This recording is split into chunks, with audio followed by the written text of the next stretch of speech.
Final hour overdrive continues, brought to you by FanDuel, bringing you everything from the opening line to the final score. Bryan Hayes, the O-Dog, Jeff O'Neill, Jamie Noodles, McLennan. What an hour we have leading up to Leafs Bruins tonight right here on TSN Radio. It's going to be a big one this week. Bruins twice. You got Buffalo on Wednesday, the Habs in Montreal on Saturday. The weather's beautiful. There's a hot pocket down in Windsor. Everything's coming up. Overdrive, hockey. You got the Raptors trying to get going here. You got the Jays in spring training. We got Steve Phillips later in the hour, and it's just going to be an exciting week. It's going to be an exciting week with the trade deadline on Friday. Very exciting. What's the one thing that's caught your attention? Is it Leafs Bruins? Yeah, for me, I think it is because I'm envisioning a scenario here where I see them playing in the first round. Like, it feels like it's moving in that direction, and we haven't had that conversation in a while, but this is going to be nostalgic. Like, obviously, we remember what happened in 2013, but, you know, the first year the Matthews and Marner, you know, era began, they lost to Washington in the first round. The next 2 years, they played Boston in best-of-7 series that were awesome series, and we know how they played out. And, you know, since then, it's been Columbus and Montreal and Tampa and Florida. Kind of feels like we're moving in a direction where we're turning the clocks back here, and I could see it getting a bit testy tonight on Thursday. It's being planted for what could happen in about 6 weeks. Yeah, I think so too. But it's, you know, what you do is you establish some stuff too. Like, you know, Boston's a little nicked up right now, so you got to take advantage of that. You'll get some tendencies, but also, you know, if it gets a little bit of emotion, like, go after them, be physical, kind of beat them at their own game type of thing. You know, it's not the big bad Bruins anymore. They're a different type of team the way they're built. Yeah, exactly. I was seeing, you know, online on TikTok or something, there was, you know, biggest choke jobs in sports history or whatever. And of course, 2013 came up. And you just look at that team. Did you expect anything different? No, of course they were going to be on that list. That game, of course, and it should be. It deserves to be. It's one of the craziest sporting events ever. But, you know, Lucic was on that team. Chara was on that team. Sean Thornton was on that team. They had some monsters that were tough on that Bruins team. Even Nathan Hort was a big guy, right? Like, wasn't necessarily fighting, but was pretty big, pretty good, pretty tough. They were a heavy Shan was team, running man. around. Yeah. They were, but it is a different era. And we got Leafs Bruins tonight. So, again, we got a big week on the station leading up to Friday. We're on Friday. During the day, the Tap Man is going to be riding shotgun with Jason Strudwick. Struddy is going to be doing work on TSN Radio here in Toronto on Friday. And that's not the only stop for Struddy, because we are really happy to announce that our boy Struddy is going to be a co-host on this very show on Wednesday. Noodles, you'll be out on the West Coast. Yeah, I'm in Anaheim. You're calling, I think, Ottawa, Anaheim. Oh, you and I will be in here, and Jason Strudwick will be our co-host on Wednesday. 3 hours of Struddy? 3 hours of Struddy and Elks history and whatever else he's got for us. And we figured it was a perfect opportunity to make that announcement and then bring our boy in here. Here he is from OverDrive, Jason Strudwick. Struddy, we're excited, buddy. Are you preparing? How are you preparing for Wednesday? Well, I have it on good authority. Bob McKenzie texted me. He said one of the three of you didn't want me on. And kind of disappointed. Like, I don't think it was Noodles. You know, Noodle, if I said something mean about Luongo, he probably would be mad. But he would still want me on. And, you know, even O'Neill, unless, you know, I said something mean about Sammy Kapanen, I probably would still be okay. But I've said a few crosswords about your boy, Mitch Mariner. And so I think it's you, Hayes. You are the one who doesn't want me on this show. Well, you'd be surprised. What you're basically announcing is I have no pull on my own show because you are going to be on the show, Struddy. And if I didn't want you, I guess maybe it wouldn't matter. They'd still find a way to get you in. But no, I'm excited, man. I'm excited. It's going to be a blast for you. You know you're a friend of the show. You've been in front of the show for years. Usually it's a stop and chat, but now you got 3 hours in you. I know you and Rashog are doing a lot, but 3 hours is a grind, man. It's a lot. Do we have like a group chat, or like what do I get out of this thing? Is there any like perks? You know, free Subway coupons, or what's up? Absolutely nothing. We can hook you up with a Jiffy app credit, and what else can we get? The Boston Pizza. We'll talk to FanDuel. FanDuel could hook you up. FanDuel could hook you up. Okay, that's take probably anything. well, there you go. That's how we plan on paying you if we find a way to do that, Struddy. But we're excited, man. It's going to be fun to have you. And, you obviously will be talking about different things in Edmonton, different things league-wide, but you have to lock in on the Leafs there for a few hours too. And, we were talking earlier, that Reaves-Rempe fight had kind of shades of old school, like Domi Probert vibes on a Saturday night. I'm sure you saw it. What do you make of kind of the resurgence of heavyweights in the NHL right now? Yeah, it's funny. It feels like there's a bounce back. And so I was watching that game because I wanted to see what happened. And Rempe's come in and he's just going for it.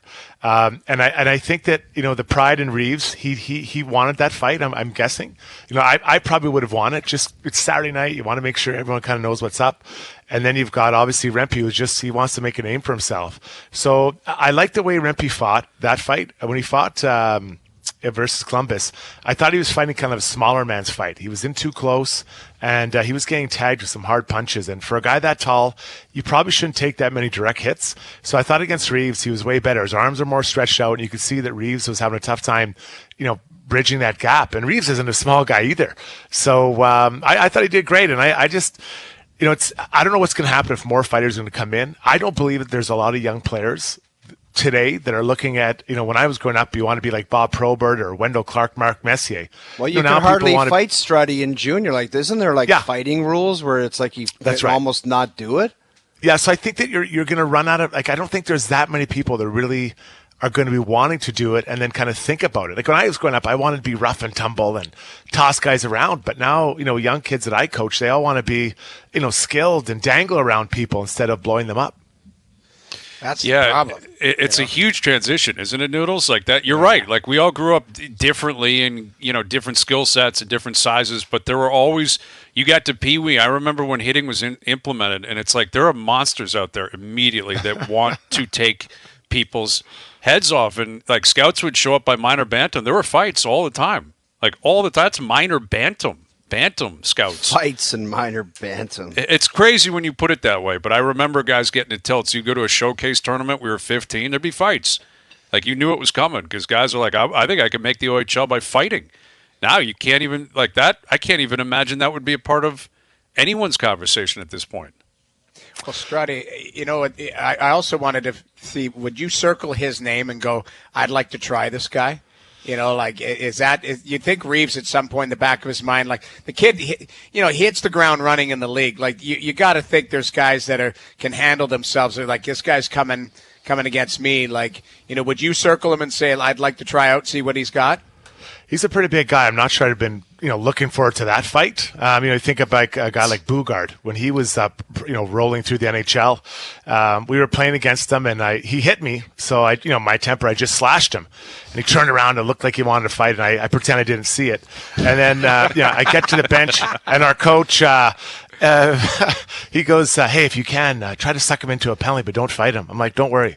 I'm not trying to fight that guy. Like, it's just, there are just some people so far out of your strength or your wheelhouse, you can't beat him up. But in a pinch, I guess I would have fought him. But it's pretty exciting. I have to admit, when you square off on a Saturday night in hockey or hockey night in Canada, your buddies are watching. It's pretty fun. So I do understand it, but there's always a risk of losing, and losing isn't fun. Did you ever have a Saturday night where you just got your ass handed to you, Struddy? Yeah. So we were playing against Phoenix, and Louis DeBrusque was on the team. Oh. And we're losing, and Mark Crawford comes down and winds me up. So I run out there, and it's like 4-1, 5-1. I'm like, let's go.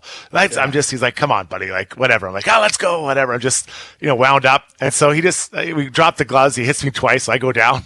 By the time I get back to the room, I have about 20 messages from my friends. Great fight tonight, buddy. So it wasn't good. I always tell Louis that he jumped me, but I think he gave me. Dude, I got Louis 5 DeBrusque, times. man, he was the real deal Holyfield, right from the OHL on up. Like that guy was not to be screwed with. It was like wrestling a bear. Yeah. So strong. He's so. Even now, you look at him like he could lift a house over his head. He still looks tough, man. He's in between the benches. He looks tough. I know. My favorite part is watching Louis between the benches, like when teams are jawing at each other and stuff. Like he's got this big smile on his face, like it's almost like he wants to be in there, like right in the middle. Like, and I'm always bailing out, like there's sticks flying and stuff like that. Louis just standing right in there. Like there's a couple former guys who handle themselves. Rob Ray's the same way in Buffalo. He's just right in the middle of it, where I like bail. I want nothing to do with it. But some of these color guys now, like Louis is one of them. He's like a bear in between the benches. He's so big. It's so funny to watch him. You're right, man. Rob Ray, like over the course of the year, he gets hit by a puck at least 2 or 3 times a year, and he takes a stick. Like I feel like every 2.5 weeks there's a new picture out of. He's the Buffalo. only broadcaster that has to see the trainer once a month to get stitched up. Right, right. It's a pretty big target, guys. Like, let's be honest. I'm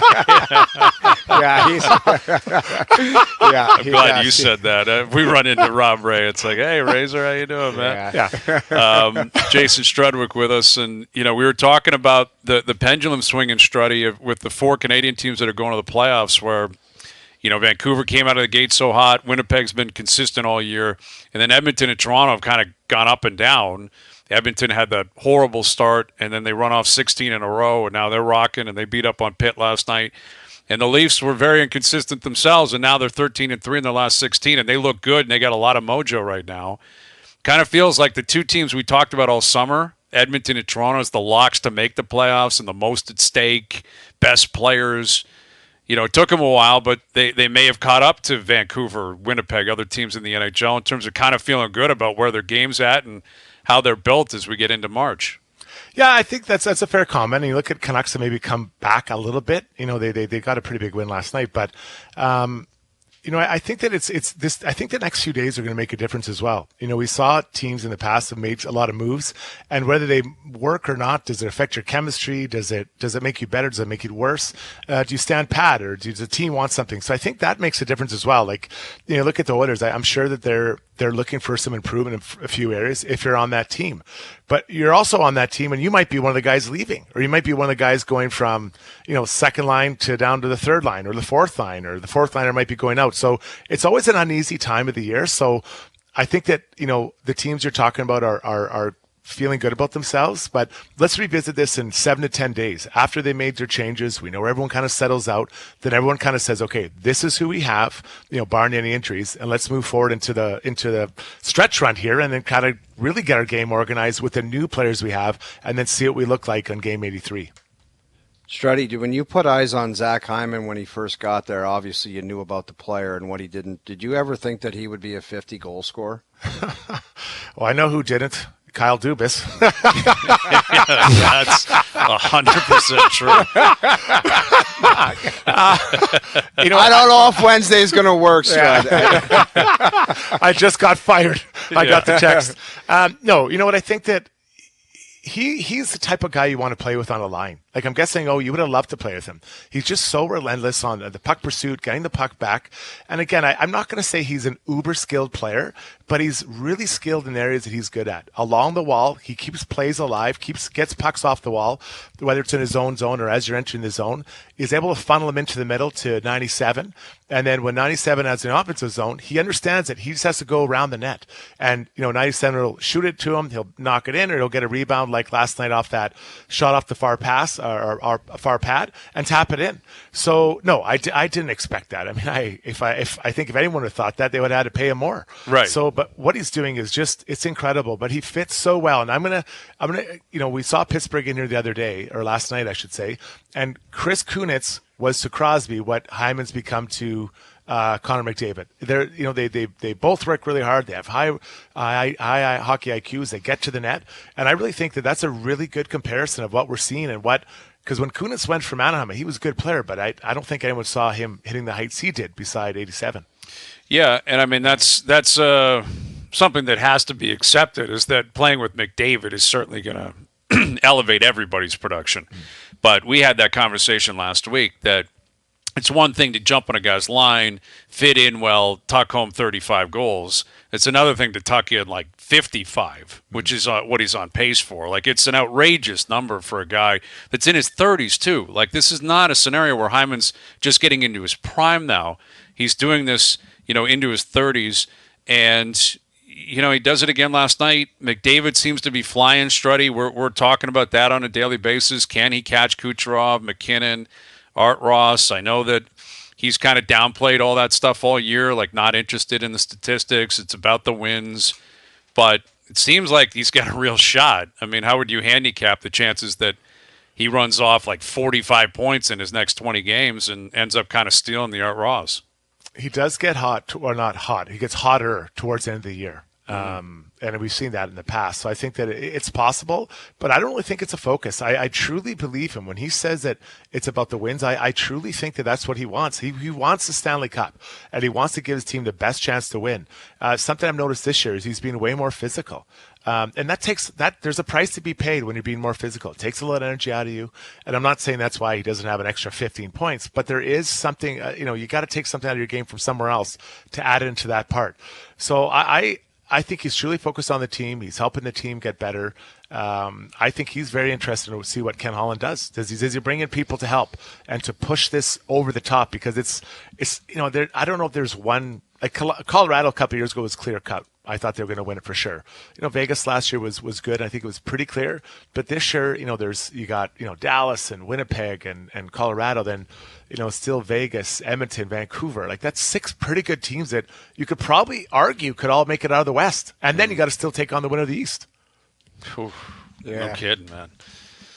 Struddy, you watched that last night. What do you make? If you're Sidney Crosby, what would you do?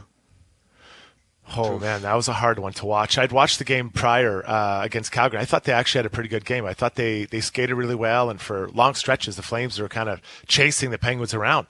Then they ended up losing that game. And then last night, it just felt like they were – is this going to be a hard one? Oh, it is. Okay, we're done. And, they're defending in their own zone. They were standing around. The others were passing it around like there was 5 pylons around there. And that's just it's hard to watch. And you never want to see Superman have to take the knee. I've loved Sidney Crosby. I love watching him play. I've got to play against him a couple times, and he beat me a bunch of times. And it's just like you don't want to see those great players. And not that he's struggling, but his team struggle. So it's tough. I think the real question is, if you're Jake Guentzel, do you want to re-sign there? Let's say he's going to sign for 6, 7, 8 years. How many more years is Sid there? Is it 4 or 5? Same with Malkin, and then you got Carlson and Letang, and when those guys all leave, it could be pretty thin there. And now he's kind of the captain of a team that is going nowhere in a hurry. So the Guentzel whole situation, does he actually want to re-sign there? I know they're good friends, but at some point you got to kind of look at yourselves thinking, how are you going to play 8 more years, Sid? And I hope he does, but it probably feels unlikely. It's unlikely. No, it is. I mean, and it's a great point. Like watching them fold last night. I saw a Penguins reporter tweet out before the game. He's like, they're going to get crushed tonight. I can feel it. And it's the first time I felt that way in like 20 years. That's how long it's been. It's been 18, 19 years of really greatness and competitiveness in Pitt. And the guy called his shot before puck drop. He's like, I can feel it. They're going to get crushed. And they did. And that's not a good sign. And we'll see what comes of it from Pitt between now and Friday. But before you get to Friday with the Tap Man, Struddy, strap in, man. Wednesday, 4 o'clock. Yeah. Go time, buddy. We're looking forward to it. I'll bring the chips and dip, guys. I cannot wait. There it is, the chips and dip. Tank top Wednesdays, buddy. You better have a tank top on. Oh, I'll be doing a gun workout in the morning, buddy. Get the guns a-blazing. Ready for it. Attaboy. Tank tops and tight pants. All right, Struddy, we'll catch you Wednesday. See you guys later. There's Jason Strudwick of the Got Your Back podcast, and of course going to be co-hosting on Wednesday. We're looking forward to that. He's got a better chair now, at least. I don't know if you saw him like early on in his like podcasting career and when he was on other shows and that. He had this chair that had like the real high back. Like it was I think it was a gaming chair that has like headphone or like speakers in it or something. Like it was so awkward. He looked like Dr. Evil. Like he looked like Dr. Evil sitting in a chair. Like it was. I said to him, like, get a better chair. It was so weird. Like you're like not only looking at his head, but like the chair was like even with his head. Yeah, and he's a big dude. You're right, man. Exactly. I made a chair decision about a year and a half. I went the first probably 2.5 years sitting on like a brutal kitchen chair. Because when COVID started, we were all in the same boat. It was like just throw stuff together and get on the air. COVID started, I went right online. I saw a commercial for this. I don't even want to promote it. It's just this chair where everyone was putting in their home office. So I'm like, click, I need it because I can't have a garbage chair for 2 years. I had a brutal chair. Like I'm talking brutal for at least 2 years. Probably more than that, maybe 2.5. And then finally we're like, hey, I think this is probably going to stick around for a bit. Why don't we find a new chair? We did. Rest is history. His chair is like incredibly comfortable. Total game changer. Yeah. All right, Steve Phillips is coming up. He'll get his take on Manoah skipping a start, Gosman with some shoulder issues, Matt Chapman signing a deal in San Fran that, I think the Jays were willing to pay him more earlier in the offseason. And Josh Donaldson officially retiring today. Is he a level of excellence guy? We'll see what Steve can tell us about that. And Leafs Bruins tonight will continue to tee that up. Overdrive continues. TSN 1050 and on the TSN app. Something to chew on, brought to you by Boston Pizza, Canada's favorite sports bar. From tip-offs to tie bites and puck drops to pizza, BP's elite lineup of apps, wings, and ice-cold beers. Always dialed in for game time. Hustle into your local BP tonight. And we've been asking people because the Leafs, this is really go time for the Leafs. We're into trade deadline on Friday. They've only got so many games left. Then it's the playoffs. And I thought Saturday's game was a great, great game. I think tonight has the potential to be a great game. Lots of buzz in the building. Asking people, like, if you're hanging out with your friends at Boston Pizza, what are you likely to be talking about? The Reaves Rempe tilt from Saturday night or tonight's matchup against Boston.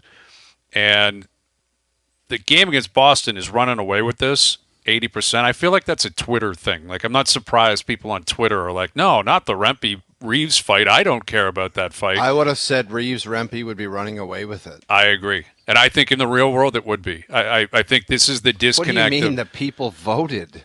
I understand that, but what I'm saying is social media, a lot of times it's about trying to prove, like, I'm not into that. I don't like that. It's like, really? You didn't like that? You didn't find that unbelievably entertaining? The build-up, Rempe and Reaves, the fact that it waited so long, they went center ice hockey. Now, you can't beat that. Like, that's gladiator stuff. And I'm excited for the game tonight. And I understand the compelling elements of this game is the history between these two teams, the fact that they may be on a crash course to meet each other in the first round, and they play each other twice in the next 3 or 4 nights. This would the whole is the old school stuff coming back into the game, because you guys would know this back in your day. Like, you play the same team twice in like 4 nights, something is probably going to happen.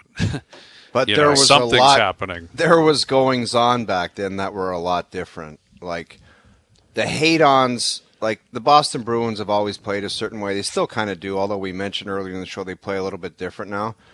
But even the way that the Bruins play against a rival like Toronto, I don't know if there's going to be a hate on that just like it almost seems like the next game's just another game the way they play now. You know what I mean? Yeah. Unless there's a heavyweight on Boston that just wants to tackle Reaves and then there's a rematch, but I just don't see that happening. Well, like who's Reaves going to fight on Boston? Well, I don't think it's going to be the fight, but I would ask, do you think the guys in the room treat this week differently?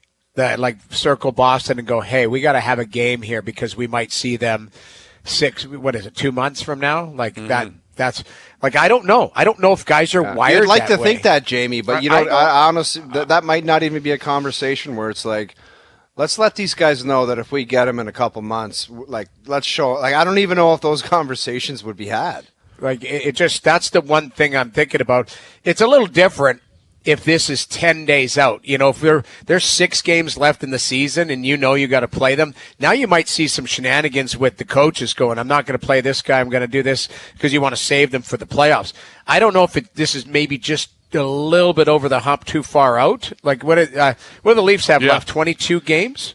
Yeah, it's about 6 weeks. Like, the playoffs will begin April 20th, I believe. But that being said, this is all when you get up for games like this. This is measuring stick games, right? These are when you're playing somebody.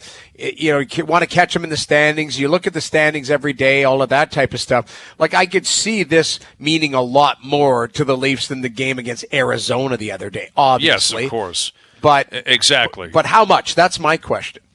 Well, I would like to believe that there's self-awareness of what could happen in 6 weeks. The fact that the Bruins are a good team.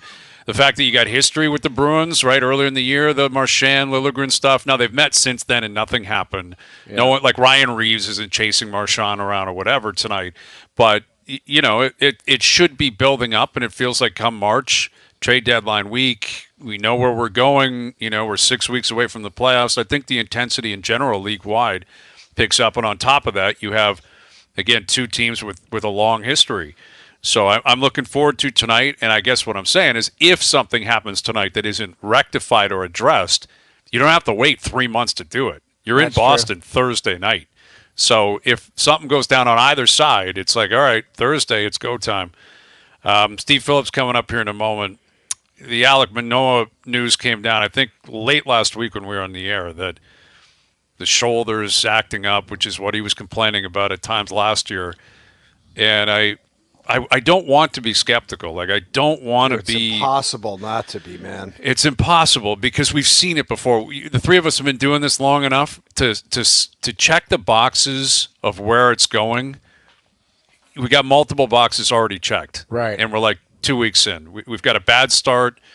We've got now something flaring up or nothing showed up in the MRI, but it's like, all right, I guess you missed a start. You tell us when you're ready to pitch. There seems like there's a guy in the runway with the orange pylon thingy directing you down a lane that this Manoah thing's going, and you already know it's headed that way. It's like, yeah, that disaster's heading that way, pal. And it's like, okay, we'll see you down there. I know. It is. It couldn't be a worse start. Like, it could not be a worse start. I know he had a good offseason, and he's in better shape. He said all the right things. It's not about words. It's about actions. And his first start was a real struggle. And I know, and now, but do you put stock into these starts in the preseason? For him, I would, Noodles. You have to. I don't for Chris Bassett. I wouldn't for Gosman if he was pitching, although that's an issue right now. Something's going on with his shoulder. But I think Manoah should be in a position where he feels like he has to make the team. Like, you got to prove you can pitch. You got to prove you got some moxie. Yeah. Here's Steve Phillips, our TSN, MLB, and Blue Jay analyst. What do you make of it, Steve? Here we go, man. We got Manoah. The one start wasn't good. Now something's flared up, and he's missing a start today. Where's your head at early in camp with Alek Manoah? Yeah, deja vu all over again, right? I mean, it is much of the same. And, spring training performances may or may not mean anything, and I don't put a whole lot of stock in them. But with a guy that needs to make some adjustments from the preceding year and had an entire offseason to work on them, and to be able to come in and be prepared to go out there and do his thing and do his job and pitch and perform, you kind of want to see some of those adjustments taking place. And the things that went wrong for him in that first start are the things that have continuously gone wrong, that when he misses to the arm side. Remember, he hit Spencer Torkelson with a slider. Then he hit Mark Canha with a fastball. He hit another batter. So when he misses up and into the right-handed hitters, and that's because his mechanics are so out of whack. And I really looked at his delivery, and he stands on the first base side of the rubber, and when he strides, his foot ends up on the third base side of the rubber. So he's somewhat throwing across his body when he goes in there, and he's not able to get out over that front leg to throw across his body, and it can put more pressure and wear and tear on the shoulder when that's the case. Now, he didn't pitch like a guy with a sore shoulder. I mean, he threw 95. His velocity was up a couple ticks from where it was last year, so I was feeling like, all right, well, at least maybe he feels healthy. I do know that at times the shoulder was a bit of an issue. There was some thoughts about some potential different things going on there with it, but, he worked out all off season, and so it is disappointing.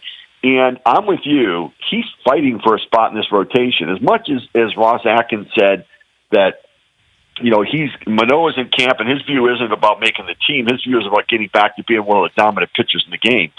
Well, the dude better try to make the team, because if he doesn't do that, he's not going to be one of the top pitchers in the game.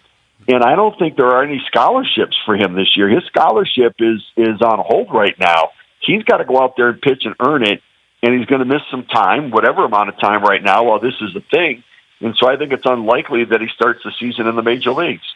Steve, so Ross is watching this unfold, and it was a weird first outing, we'll call it. There was a mixed bag of everything. When do you think a GM would make an assessment of where this guy was at? I mean, people talk about you got to see the full body of work, but if he's a gas can the next time he goes out, is the opinion already being formed, like we got a serious problem here, or when do you think that would happen? Right. So after that last start, they would spin, Ross, if it were me, I'd spin, well, the velocity was up, so that part was good. Obviously, he's got some work to do on the mechanics. He's missed his spots significantly with some pitches. We've got some work to do, but the velocity was good. That made me believe he was healthy and all of that. That would be my public statement. And I would say to him, listen, step forward, step at a time. Don't get down about this. I try to pump him up and blow smoke and make him feel great about himself and everything else. And then with my staff, I'd be like, holy crap, like, what the hell? So, like, what are we doing here? And we better be prepared that you've got to plan for the worst case scenario. Like, what happens if ... And so they had some thoughts. Well, Tiedemann and Guerrero Rodriguez can certainly be potential options there.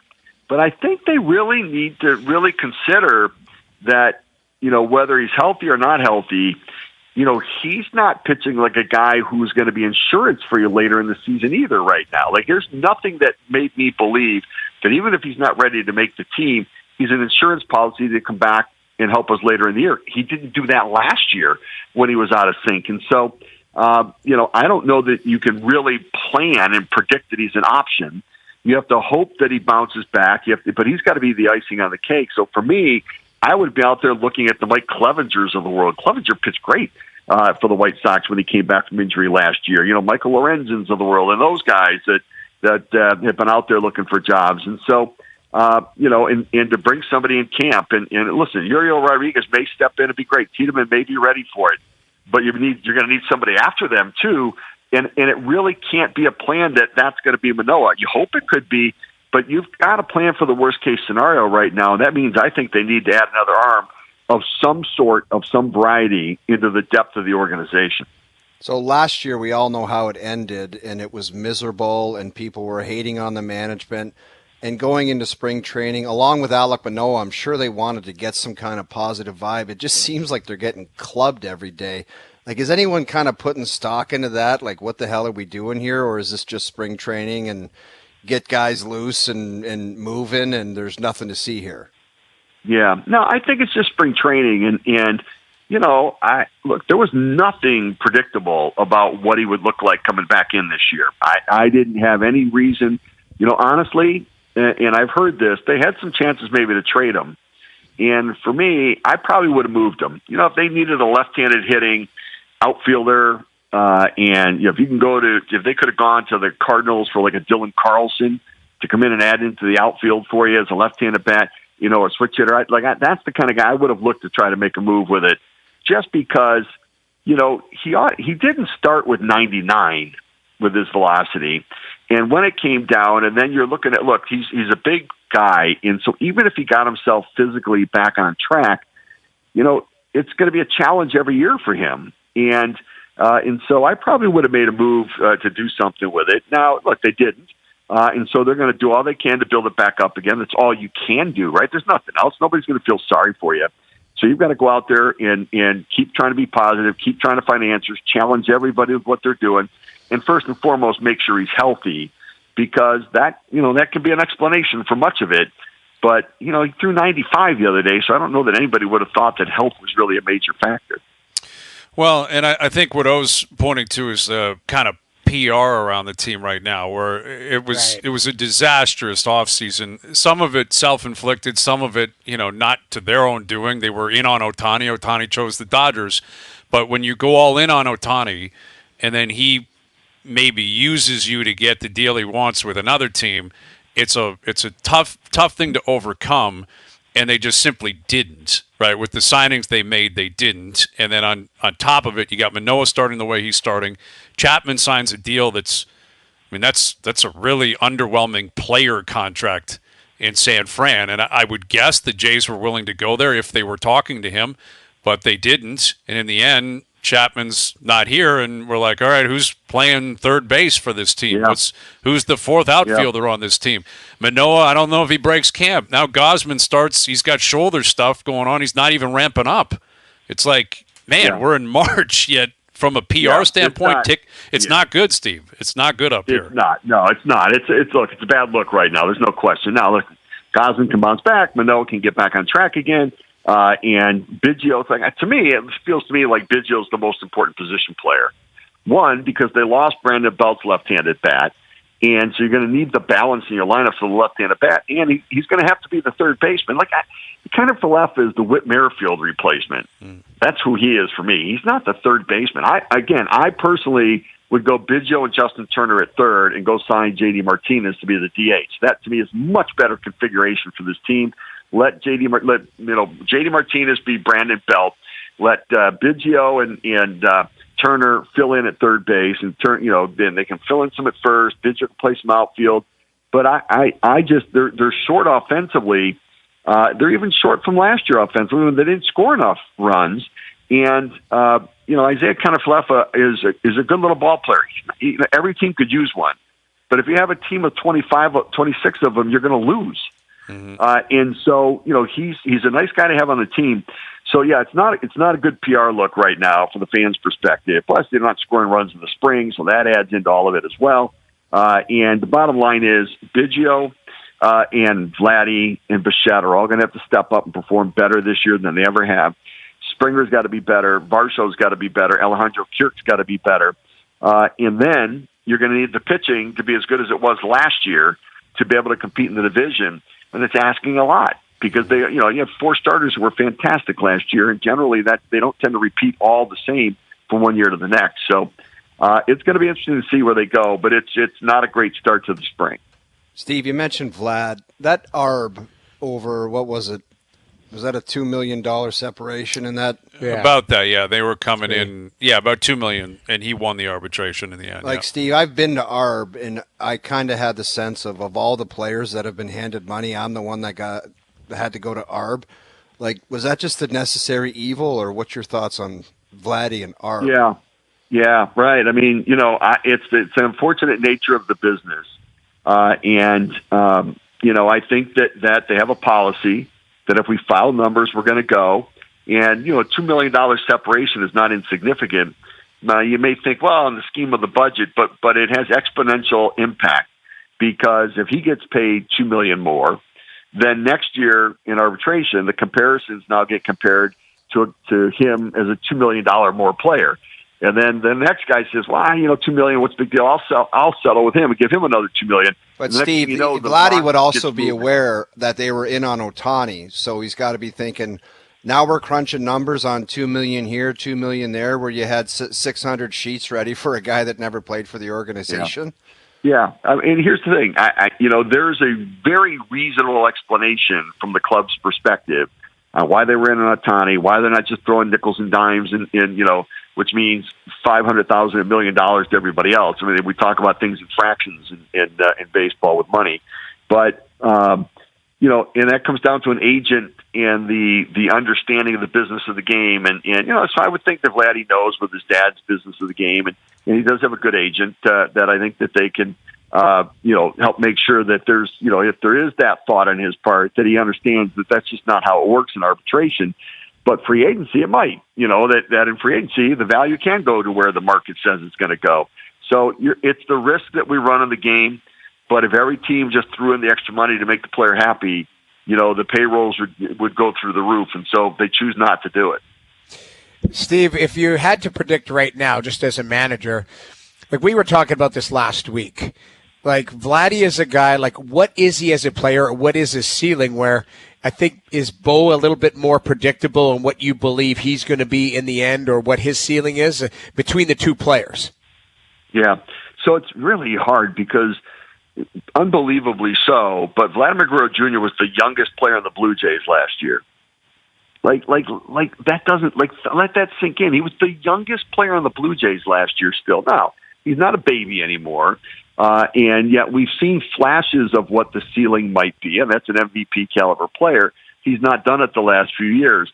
But I think when it comes to predictability, Bichette has been more of a straight line performer.